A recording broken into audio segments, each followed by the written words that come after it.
Hi everyone. This week's Parsha is Parshas Vayigash. We're at a very climactic point in this storyline of Yosef and his brothers, where Binyamin is caught with a silver cup in his bag that Yosef himself planted there. The brothers are terrified to come face to face with the viceroy of Egypt. They think they're going to be in trouble. And then, of course, we know Yosef reveals himself to his brothers, and they're like overcome with shame and remorse and shock. And guilt for what they've done to him. But he says to them, I am your brother Yosef, the one you sold into Egypt. And now do not be distressed and do not be angry with yourselves for selling me here, because it was to save lives that God sent me ahead of you.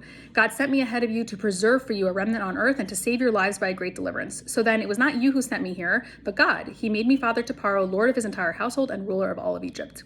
And then later again, his brothers are afraid that he's going to take revenge on them after their father Yaakov dies.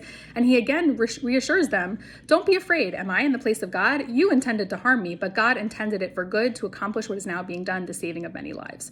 So this narrative that he gives them and sort of the interpretation of his life up until now is very different than the interpretation, the narrative that he describes to the butler when he's in the dungeon. The words that he uses then are, I was forcibly carried off from the land of the Hebrews, and even here, I have done nothing to deserve being put in a dungeon. So, of course, there is a major contrast between these two narratives and the way that he describes his journey and his trajectory up until this point. And we really see that the events themselves did not change. The events are in the past, they're set in stone, but his whole understanding of them and his whole perception of what has happened to him really serves to sort of change his reality. And that whole phenomenon has a lot of scientific and even therapeutic truth.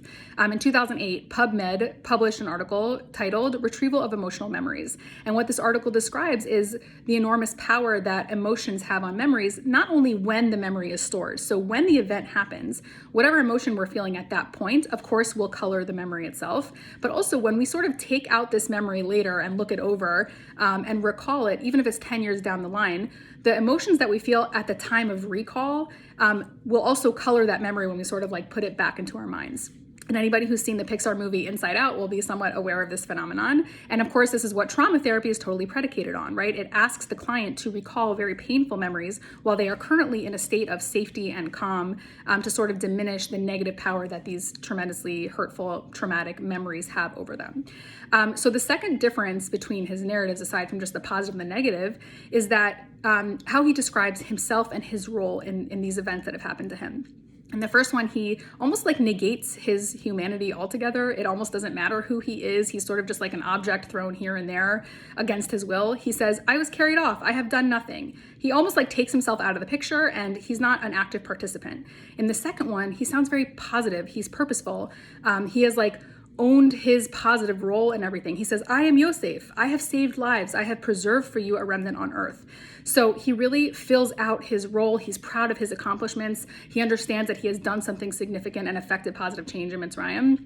And the only difference really between the interpretation is that in narrative A, this negative one where he's such a victim, he's being schlepped involuntarily from point A to point B to point C by people. He had almost nothing to do with it. He was just an object thrown hither and thither, right, where the winds take him.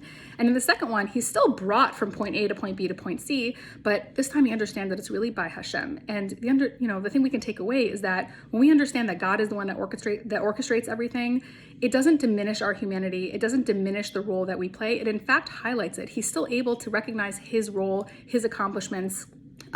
We all have free will. We have Nekudas HaBechira. We can make active choices about the things that are thrown in our path, whether they're challenges or opportunities, and working together with God and sort of like furthering our story doesn't take away the role that we play with people. If we really, understand that people just do everything to us, our role and ourselves as humans almost like doesn't even make a difference. Our choice never comes into question.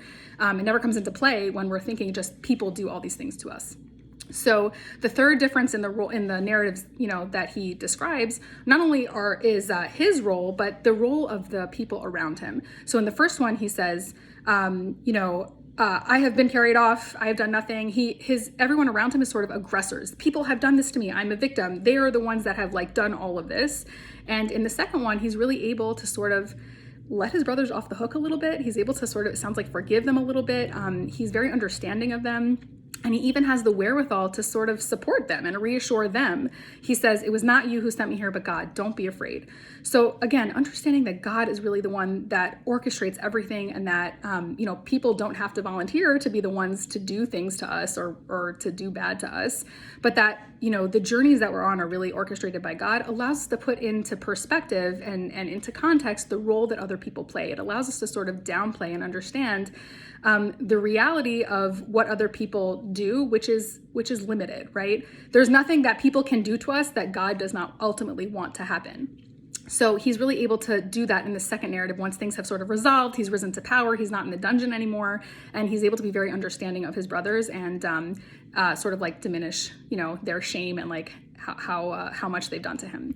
So of course we know life is not a subway where we're like we start off at point A, our goal is to get to point Z, and every stop in between is just like a necessary evil that you sort of have to sit through. But there's this balance of the fact that every stop along the way is a destination in and of itself, but it's not the end of the line. It's not the final destination. And there's a famous Gemara in Makos that describes a story with Rabban Gamliel, Rabbi Elazar ben Azariah, Rabbi Shua, and Rabbi Kiva. They ascend the Temple Mount, and they're like overlooking this utter destruction of the Beis Hamikdash. It's so ruined that there are wild animals and foxes running about. And the first three rabbis are crying and they're tearing kriya and they are so disheartened and it's so hopeless. And Rabbi Kiva starts laughing and they ask him, "How could you be laughing? Look at what we're looking at. This is like our house of God. This is like the headquarters of our people." And he answers them. He says, the same prophecy that foretold of this destruction also foretells of the end of the line, which is Mashiach and rebuilding and redemption. And he's able to really view what they're seeing, which is, of course, extremely negative and the dungeon of their lives, the same way Yosef was in the dungeon. He's able to just see it as it's a significant point, but is nonetheless just one point along a continuum that ultimately ends in good. And of course, it makes a lot of sense that Rabbi Kiva is also the one who teaches us the concept of Gam Zulatova, that everything is for the good. Even if what we're overlooking right now, the destruction and the hopelessness and confusing and negative events in our lives, we might not be able to understand it in this moment or accept it in this moment, but it's just a point along the continuum that ultimately Gam Zulatova will be for good. And my one addition to this greatness that Yosef has achieved, once things come full circle and he ascends to power and he has all this clarity, is that this same achievement of recognition is possible even while we're in the dungeon, even while we're at the low point. Just like Rabbi Kiva was able to do. It is extremely challenging, but it is definitely possible. There is so much power to changing your reality by just changing your perception.